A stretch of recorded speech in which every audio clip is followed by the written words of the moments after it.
bendiga mucho. Les agradezco mucho que nos estén visitando aquí en Temas Bíblicos. Son unos videos grabados para la gloria del Señor Jesucristo. Estoy muy agradecido con Él por el altísimo privilegio que me concede. Y a usted también le agradezco mucho el favor de su sintonía o de su visita. Hoy quisiera tocar un tema que es fundamental en la doctrina cristiana. Y ese tema, hoy que les presento aquí en Temas Bíblicos, es el pecado. Este es un tema que nos concierne a todos, absolutamente a todos los seres humanos, el pecado. Y quisiera tocar algunos puntos en lo que el tiempo me permita y la paciencia de usted me lo conceda. Y es que tenemos que ver qué no es el pecado.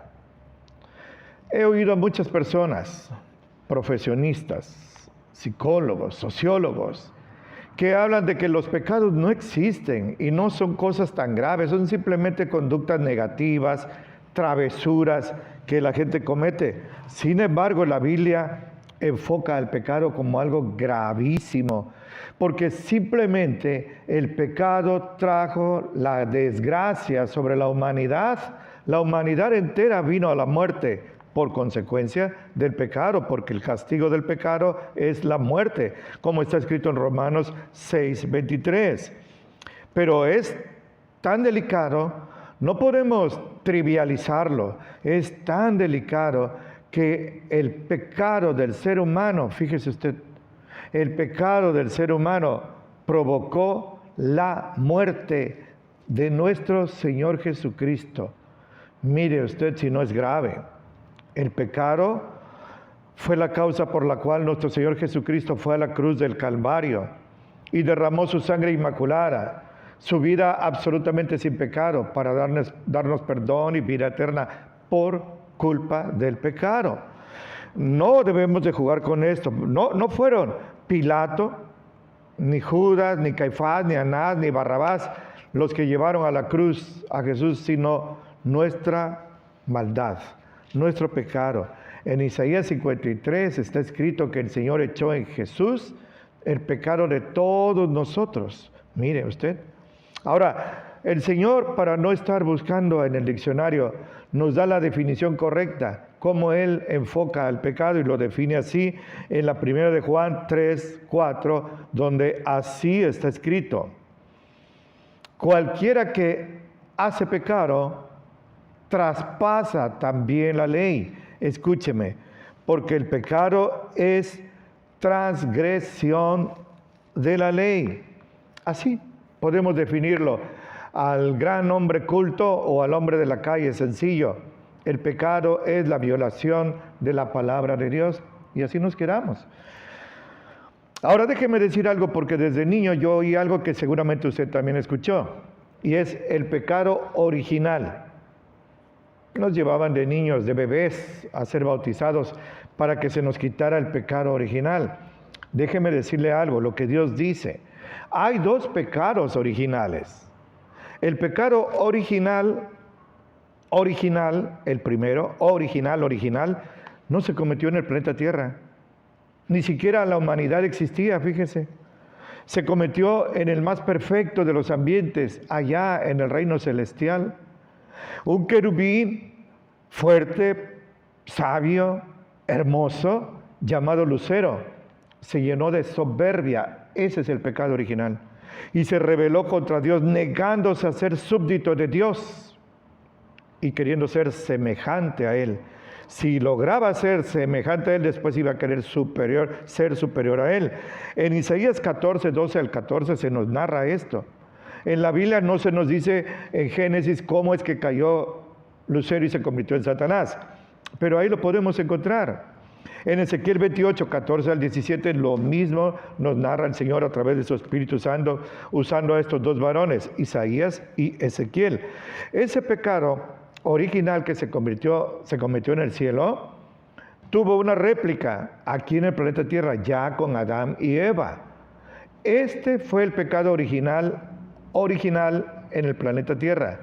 Cuando Adán y Eva decidieron voluntariamente, en mal uso, en abuso del libre albedrío que Dios le había dado, como regalo especial, decidieron desobedecer a Dios y obedecer a Satanás. Y así vino el pecado original.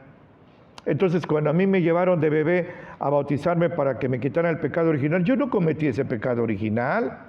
Y si me lo quitaron, y si se lo quitan a los bebés que son bautizados, ¿por qué es que mueren los bebés? No deberían de morir. Inclusive si hay un bebé agonizando, deberían de bautizarlo para quitarle el pecado original. ¿Por qué digo esto? Porque la paga del pecado, el castigo del pecado es la muerte, lo repito, como está escrito en Romanos 6:23. Usted debe tener muy claro que cada uno de nosotros lleva dentro de nuestro ser algo, déjeme decirlo así en términos modernos, un ADN pecaminoso. Traemos dentro de nuestro ser, por la esencia del ser humano, una inclinación que Dios le llama concupiscencia, palabra rara, concupiscencia, que es nuestra inclinación al pecado. Desde niños, sin proponerlos, ya estamos diciendo mentiras, ya estamos robando moneditas, ya estamos peleándonos, ya estamos envidiando y haciendo cosas que no debemos, porque dentro de nosotros está ese gen maligno que Adán y Eva nos transmitieron de generación en generación a través de los milenios. No somos pecadores porque pecamos, sino al revés. Porque somos pecadores es que pecamos. Siempre le digo a mi amada iglesia, cuando votamos, no es que votamos para ser mexicanos, sino porque somos mexicanos, votamos. Entonces, cuando usted comete pecado, y los comete diariamente, está haciendo lo que su esencia, su naturaleza humana le impele a cometer. Esto nos debe de dejar muy claro, porque el Señor no quería esto. En el plan perfecto de Dios no estaba ni el pecado, ni el sufrimiento, ni la muerte, ni erupciones, tsunamis, tanta sequía que hay ahora, en algunos lugares glaciaciones, hambruna, guerras, epidemias. Todo esto no era el plan original de Dios. Los panteones no deberían existir, los hospitales tampoco. Y es que aquí tenemos que ver que las consecuencias del pecado son de dos tipos. Una, la consecuencia inmediata, simultánea. En el momento en que Adán y Eva, hace miles de años en el huerto del Edén, comieron del fruto prohibido, que por cierto no era una manzana, Dios no dice qué fruto era, este fruto del conocimiento del bien y del mal no era una manzana. Desde ese momento murieron. El Señor le había dicho a Adán, no comas de ese fruto, porque el día que comas de él, ese día morirás. Sin embargo, vemos que Adán y Eva siguieron vivos casi 8 siglos más. Adán murió a los 830 años. Bueno, pero desde el momento en que desobedecieron a Dios, apenas mordían ese fruto prohibido, estaban ya muertos. Tenían una separación, eso es lo que muerte significa, separación de Dios. Y después, esa fue la consecuencia inmediata, pero después vinieron otras consecuencias. La muerte física, del polvo te formé y al polvo regresarás. Repito, las guerras, los terremotos, los tsunamis, las erupciones, las epidemias, ahorita tenemos varias epidemias, las hambrunas, los desempleos, la matanza, la extremada criminalidad que estamos viviendo y nos asfixia, la impunidad, la hazaña con que se masacran a los seres humanos, todo eso es consecuencia mediata, no inmediata, sino mediata del pecado. También tenemos como una consecuencia inmediata las falsas religiones. Se llena. Yo me sorprendí cuando leí que en la India hay millones de dioses, fíjense, millones de dioses, casi un dios para cada ser humano ahí allá. Esto es algo muy grave. Sin embargo, la peor consecuencia del pecado fue la muerte, tanto física como espiritual, como eterna o muerte segunda en el lago de fuego y azufre, como está escrito en Apocalipsis 20, 11 al 15 y 21, 8. Eso es lo peor. Esto es algo que, insisto, no estaba en el plan de Dios, pero el castigo del pecado es la muerte. Y la muerte es eso, el castigo del pecado. Pero aquí en nuestro país, no sé dónde usted me escuche, pero aquí en nuestro país creemos que la muerte es un esqueleto ahí ya descarnado, con un manto negro y una guadaña que anda quitando la vida a las personas. Y por eso mucha gente, fíjese, siguiendo otra vez al diablo, adora a la santa muerte. No puede ser santa porque la muerte es el castigo del pecado. No podemos hablar de un santo castigo. Y la muerte no es ese esqueleto. La muerte es el evento en el cual nosotros somos separados de Dios. Primero físicamente yendo al panteón y después eternamente en el lago de fuego y azufre. Así está escrito en Romanos 3:23 y 6:23. Nos debe quedar claro, ese es otro punto, que todos, voy a ser enfático, todos, absolutamente todos los seres humanos somos pecadores. No hay nadie que pueda decir yo no soy pecador. Aún el más moral, el más correcto de los hombres y las mujeres es un pecador simplemente porque desciende de Adán y Eva. Es un pecador. El que lo niegue está cometiendo un pecado grave al discutir con Dios, pero todos somos pecadores. Así está escrito en Eclesiastés 7:20. No hay alguien que siempre haga el bien y nunca peque. Salomón lo dijo. En Romanos 3:10 y 11 dice que no hay justo ni uno. No hay quien entienda. Todos estamos destituidos de la gloria de Dios. 6:23 de Romanos. La paga del pecado es muerte. Mire, a mí me llena de gozo decir esto que voy a decir.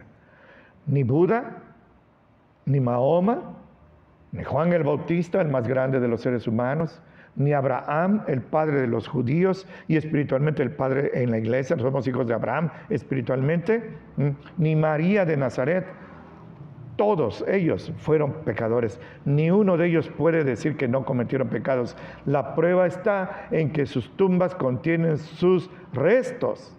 Pero la tumba de nuestro Señor Jesucristo gloriosamente está vacía porque Él resucitó al tercer día. ¿Y por qué resucitó? Porque jamás, ni con el pensamiento, ofendió a Dios. Jamás, ni con el pensamiento, transgredió la palabra de Dios.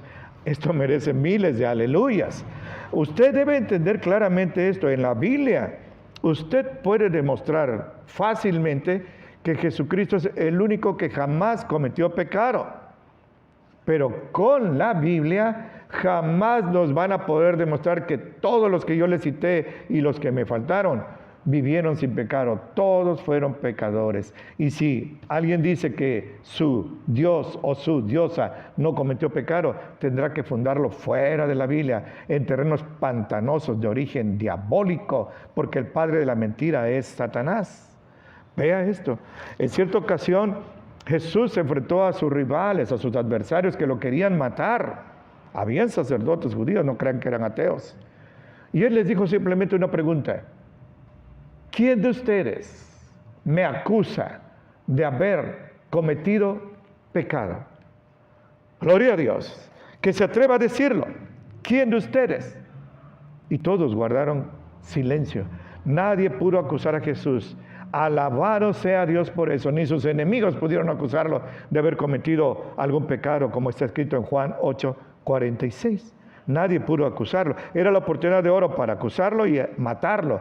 O a pedradas entre los judíos o en la cruz por los romanos, los gentiles. Ahora, otro punto que le tengo que dejar claro y que le quede claro en su corazón. La tentación es el arma del pecado. Es el arma que el diablo usa. Haga de cuenta que es un anzuelo. El anzuelo es el pecado. Pero un pescadito, un pececillo no va a morder el anzuelo si no tiene un cebo, una carnada. Esa carnada que atrae el pececillo por su concupiscencia, esa es la tentación. Si usted toma un pececillo y deja el anzuelo solo, no va a caer, no va a picar. Si toma el anzuelo y le pone ahí un pedazo de tornillo, no va a picar. Tiene que ofrecerle al pececillo algo que a él le apetece. Esa es la concupiscencia. Esa es la concupiscencia. El pececillo solo ve un bocado apetecible, no sé, un pedazo de pollo, un pedazo de gusano, un gusanillo ahí, pero no comprende que le espera un dolor instantáneo en su boca y de ahí la muerte por asfixia o frito.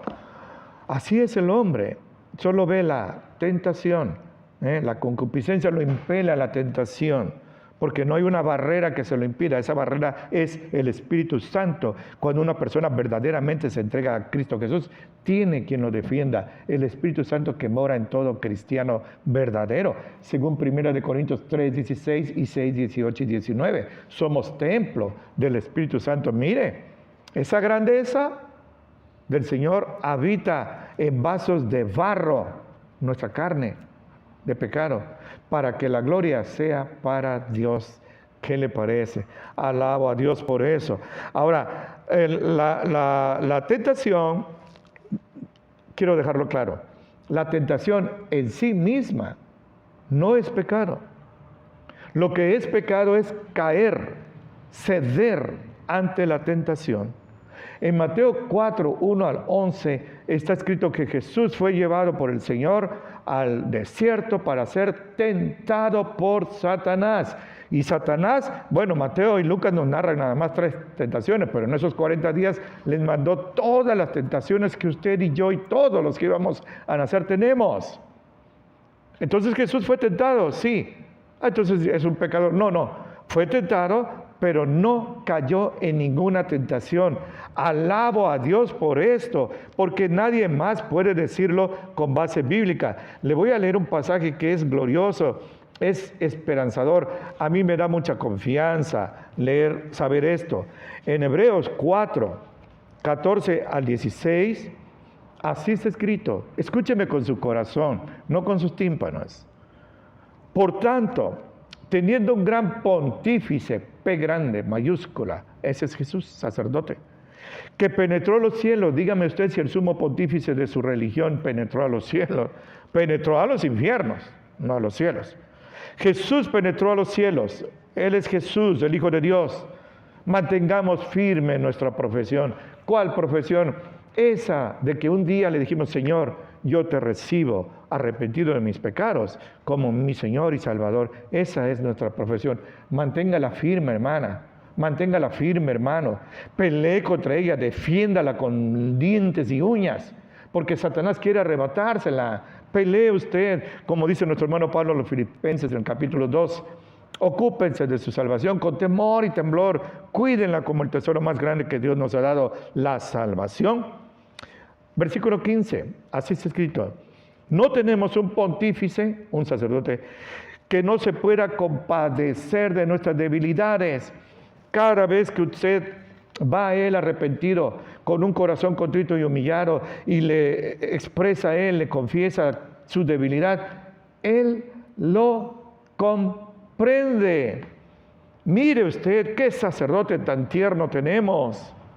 En lugar de estar iracundo, echando fuego por la boca contra nosotros, cerrando el puño amenazador, nos abraza y nos comprende. ¿Por qué? Porque Él sintió el latigazo de la tentación, pero nunca cayó en ella.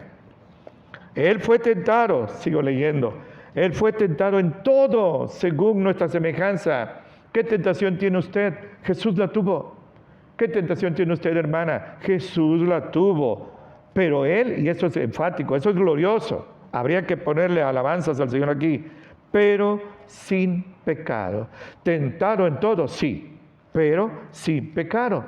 Pues por eso, acerquémonos confiadamente, no descaradamente, no cínicamente, sino confiadamente al trono de la gracia, para alcanzar misericordia y hallar gracia para el oportuno socorro.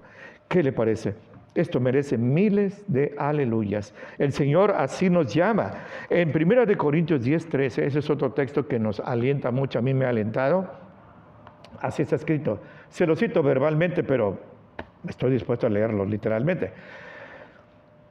No les ha venido tentación sino humana. La tentación que usted tiene la han tenido millones y otros millones la tendrán y otros millones la están teniendo. No les ha venido tentación sino humana. Escuche, pero fiel es Dios. Alabo a Dios porque Dios es fiel. Fiel es Dios, que no los va a dejar ser tentados más allá de lo que puedan resistir. Conforme a su estatura espiritual, el Señor va a permitir, no a mandar. Él no tienta a nadie. El que tienta es el tentador, que es Satanás. Él va a permitir que vengan tentaciones que usted ya está capacitado espiritualmente para superarlos. Y dice, va a dar con la tentación la salida para que puedan resistir. Usted debe entonces cobijarse en esto. En Santiago 4:7, Santiago fue hermano de nuestro Señor Jesucristo. Los judíos no hablaban de medios hermanos ni de hermanastros, eso es muy mexicano. Eran sus hermanos y punto. No eran padrastros, ni madrastras, ni hijastros. Eran padres e hijos, aunque no fueran de ellos, aunque fueran adoptivos. En Santiago 4:7, así está escrito: resistan al diablo, huyan de él. Dice, sométanse a Dios, son 3 pasos. Sométanse a Dios, resistan al diablo y él, el diablo, huirá de ustedes. Gloria a Dios, eso es matemático, no falla. Ahora, la solución, la voy a decir en unos cuantos minutos. Hay 2 soluciones que el hombre ha buscado para el pecado y también para la condenación. La solución humana fue que allá en el huerto del Edén, cuando Adán y Eva se dieron cuenta que estaban desnudos y ahora sí sintieron vergüenza porque ya habían caído en pecado, se escondieron en los matorrales, se hicieron hojas de higuera como un mandil y así se cubrieron y se presentaron delante de Dios. Esa es la solución humana. El Señor la rechazó, pero el Señor sacrificó un corderito sin pecado, sin maldad, que no tenía la culpa de Adán y Eva. Lo sacrificó, le quitó la piel, lo desolló y con esa túnica así ensangrentada vistió a Adán y Eva. Esa es la solución. No debe pensarse en crueldad de Dios, sino en misericordia infinita, por la cual un ser inocente, un ser absolutamente no culpable, pagaría por los culpables. Y este sacrificio apunta a nuestro Señor Jesucristo, el Mesías verdadero, del cual Juan el Bautista, allá en el río Jordán, hace 2000 años, dijo: este es el Cordero de Dios que quita el pecado del mundo. No uno de los corderos, el único camino para llegar a Dios, la única manera en que nuestros pecados son perdonados es por medio de nuestro Señor Jesucristo, por su sacrificio inmaculado, precioso, en la cruz del Calvario. Ahora, la solución divina es la que debemos de tomar, dejar de pensar en las religiones, ni siquiera la ley. Fíjese, el Antiguo Testamento, que se conoce como la ley, no pudo meter al más santo de los hombres al reino celestial. La ley no pudo salvar a ni uno, la ley mata, pero el Espíritu vivifica. En cambio, la gracia mete al cielo al más degradado, al más vil pecador, si se arrepiente y se entrega a Cristo. Mire si no es superior la gracia que la ley. Mire si no es superior Jesucristo que Moisés. ¡Aleluya! Entienda usted esto. La ley fue dada para enseñarnos que éramos pecadores. Nuestro Señor Jesucristo le dijo a Nicodemo: de tal manera amó Dios al mundo, que ha dado a su Hijo unigénito, para que todo aquel que en Él cree, no se pierda, mas tenga vida eterna. 3:16 de Juan. En el 3:36 dice: el que cree en Jesucristo tiene vida eterna, pero el que es incrédulo no verá la vida, sino que la ira de Dios está sobre él. La salvación, mi hermano y hermana, mi amigo y amiga, consiste en aceptar a Cristo, y la condenación en rechazarlo. 5:24 de Juan dice: de cierto les digo, el que cree en mí tiene vida eterna y no irá a condenación, mas no pasó de muerte a vida. Desde el momento que le entregamos nuestro corazón, y aquí tenemos como lema de nuestra amada iglesia Ágape esta palabra: el que cree en mí tiene vida eterna. El que cree, solo la fe, las buenas obras no salvan. El que cree en Jesucristo tiene vida eterna. Juan 6:47. Mire usted, he tomado algunos minutos, pero yo creo que no ha sido en vano. Estamos grabando este video para la gloria de Dios y la edificación, la bendición de usted. Ahora, ¿cómo vamos a vencer el pecado? Y con esto voy a terminar. Ya señalé el problema, vamos a ver la solución. Hay bibliotecas que se han escrito sobre métodos para vencer el pecado, y algunos hasta se meten así medio psicólogos y hablan de que Debemos de elevar nuestra autoestima y no permitir que sentimientos de culpa nos hundan, nos limiten y nos frustran. No necesitamos motivadores que exciten nuestras emociones, que eleven nuestra autoestima. Jesús no vino a elevar nuestra autoestima. Al contrario, Él dijo, el que se humilla. Humillarse es lo contrario de elevar nuestra autoestima. El que se humilla será exaltado, pero el que se exalte como lucero será humillado. No pierda usted de vista eso. En la segunda de Timoteo 4, 1 al 4, nuestro hermano el apóstol Pablo nos advierte que en los últimos tiempos vendrían hombres predicando fábulas y mentiras y la gente no querría oír la sana doctrina, la iba a detestar, la aborrece. Esa era una queja del profeta. Señor, ¿quién ha creído a nuestro anuncio? Señor, no aman tu palabra. Eso sigue cumpliéndose. En cambio, cuando viene un predicador falso que les habla de sus emociones, les hace prácticas espectaculares y humo y luces y música estridente, casi siempre antibíblica, doctrinas que no están en la Biblia, ahí sí, dice Pablo, se amontonan alrededor de maestros que predican conforme a lo que ellos quieren oír, porque tienen, así dice, comezón, picazón de oír, pero mentiras. La palabra de Dios no la soportan. La regla infalible para vencer la tentación, la regla infalible para no caer en pecado, la dio nuestro Señor Jesucristo allá en el huerto de Getsemaní, en su agonía, sudando sangre, habiendo sufrido, seguramente lloró el Señor allí. Y en Mateo 26, 41, así está escrito: velen y oren para que no entren en tentación. El espíritu en verdad está dispuesto, pero la carne es débil. Mi hermano y hermana, vele, vigile. Las ocasiones de tentación están a 1 centímetro de cada uno de nosotros. No crea que porque usted es bonito o tiene mucho dinero, es muy simpático. Son trampas que Satanás, anzuelos que Satanás le está tendiendo. No caiga en ella. El Señor lo dotó del Espíritu Santo. En la 1 Tesalonicenses 4:4 está escrito que el propósito del Espíritu Santo en nosotros es lograr nuestra santificación. Viva usted en santidad, hermano. Aléjese ya del pecado. Si cayó usted en pecado, arrepiéntese y pídale perdón a Dios ahora que puede ser perdonado, ahora que Él está cercano. Llámele, porque Él es amplio en perdonar. Él no quiere condenarlo. Ya le leí que tenemos un gran pontífice delante del Señor. En la primera de Pedro 5:18, déjeme leerlo esto textualmente. Me dicen, y yo he comprobado que ya la gente, las iglesias ya no quieren oír la palabra de Dios, ya es muy pesado.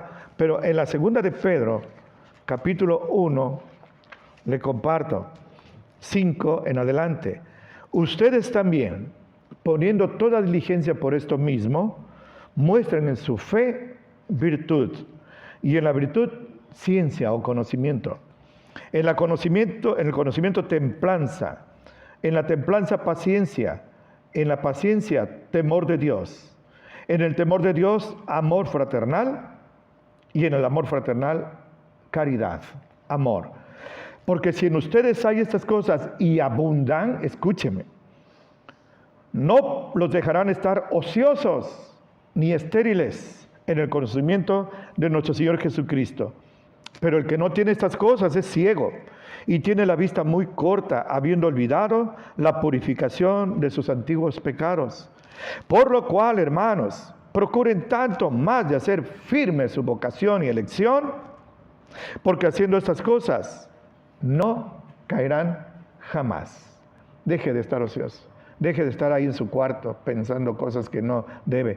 Hace muchos años leí un librito que decía que el corazón humano es o templo del Espíritu Santo o taller de Satanás. No esté ocioso, hermano, sálgase mejor y predique, hable con alguien, visite a alguien que lo necesita. Nuestro Señor Jesucristo nos está llamando a la santidad sin la cual nadie verá al Señor. El Señor da una profecía, no la ha cumplido, pero la va a cumplir muy pronto. En Apocalipsis 3:11, el Señor dice así: he aquí, yo vengo pronto. Lo dijo hace 2000 años. Yo vengo pronto. Retén lo que tienes. para que nadie robe tu corona. Aférrese a su salvación, pelee por ella viviendo en santidad, aléjese del pecado, porque Cristo viene y viene por usted. Me despido en esta ocasión con las palabras del hermano de Jesús, Santiago, que es Jacobo. En su carta sagrada, en el 1:12, así está escrito: bienaventurado el varón que soporta la tentación. Mire, hermano, cuando usted vence la tentación, siente una sensación de paz, de satisfacción, de alegría de haber honrado al Señor. Porque cuando sea aprobado, recibirá la corona de vida que Dios ha prometido a los que le aman. Viva usted en santidad, Cristo viene y viene por usted. Ha sido un privilegio enorme servir al Señor, una enorme responsabilidad, tiemblo ante ella, pero a usted le agradezco mucho su atención, le estrecho fuertemente la mano, le doy un abrazo fracturante y deseo que Dios atalaye entre usted y yo, ahora que nos vamos a separar en Cristo Jesús.